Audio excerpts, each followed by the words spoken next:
कल्याण जवळील आंबिवली परिसरात धक्कादायक प्रकार। अघोरी विद्येच्या नावाखाली मुलीवर लैंगिक अत्याचार। भोंदूबाबाचे संतापजनक कृत्य। भोंदूबाबाचे नाव अरविंद जाधव। खडकपाडा पोलीस ठाण्यात भोंदूबाबा विरोधात गुन्हा दाखल। काय सांगशील, काय प्रकार झाला त्याबरोबर? मी एका बाबाकडे गेले होते, त्यांचं नाव आहे अरविंद जाधव, मोन्या गावात राहतात ते। तर त्यांच्याकडे मी माझा फॅमिली प्रॉब्लेमसाठी गेले होते। घरामध्ये थोडे प्रॉब्लेम होतं, ते सॉल्व करण्यासाठी मी तिकडे गेले।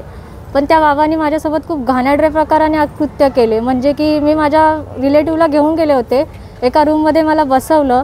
त्याच्यानंतर तिथे मला बोलले पहिले की हो तू खूप प्रॉब्लेममध्ये मला दिसतंय, तू टेन्शन नको घेऊस, मी तुझ्या सगळ्या अडचणी दूर करेल असं बोलले। त्याच्यानंतर माझे जे रिलेटिव्ह होते माझ्यासोबत, त्यांना ते बोलले की तुम्ही बाहेर जावा, आणि मला एकटीला तिथे आतमध्ये बसून घेतलं।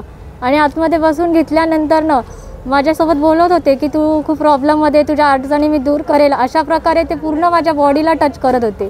म्हणजे फर्स्ट मला पूर्ण बॉडीला टच केले, all touching with private part, असं पूर्ण बॉडीला टचिंग केलं त्यांनी। आणि त्याच्यानंतर मला धमकीसुद्धा दिली की हे तू जर कोणाला बाहेर सांगितलंस तर तुझ्यासोबत खूप वाईट होईल आणि तुझ्या फॅमिलीसोबत पण खूप वाईट करेल मी। आता काय मागणी आहे तुझी? आता मी पोलीस स्टेशनमध्ये आले, काल त्यांच्यावर FIR केली, पण अजूनही त्या आरोपीला अटक केलेली नाही आहे। आणि पोलीसवाले बोलतात की नवीन कायद्यानुसार आम्ही अटक नाही करू शकत। तुझी मागणी काय? माझी मागणी आहे की त्याला अटक करावं, मला न्याय पाहिजे बस। खडकपाडा पोलीस स्टेशनमध्ये आम्ही एक विनयभंगचा गुन्हा दाखल केलेला असून तो गुन्हा आंबोली परिसरातील आहे। आणि एक व्यक्ती जे 50 वर्षाचा आहे त्याच्याकडे त्याच्या अडचणी सांगायला गेली महिला, आणि तो विनयभंग केला अशी तक्रारवरून आपण तात्काळ गुन्हा दाखल केलेला आहे।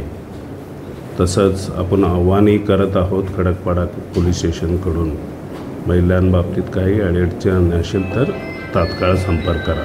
नमस्कार सर, कसला प्रकार, काय अडचण होती आणि काय करायसाठी गेली होती आसपास?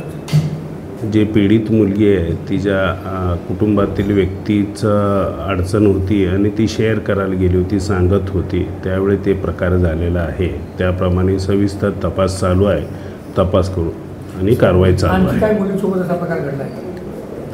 अद्यापर्यंत आम्हाला कुठलीही दुसरी काही तक्रार आलेली नाही, एकच आहे, तरी आम्ही त्या अँगलनं तपास करत आहोत सविस्तर।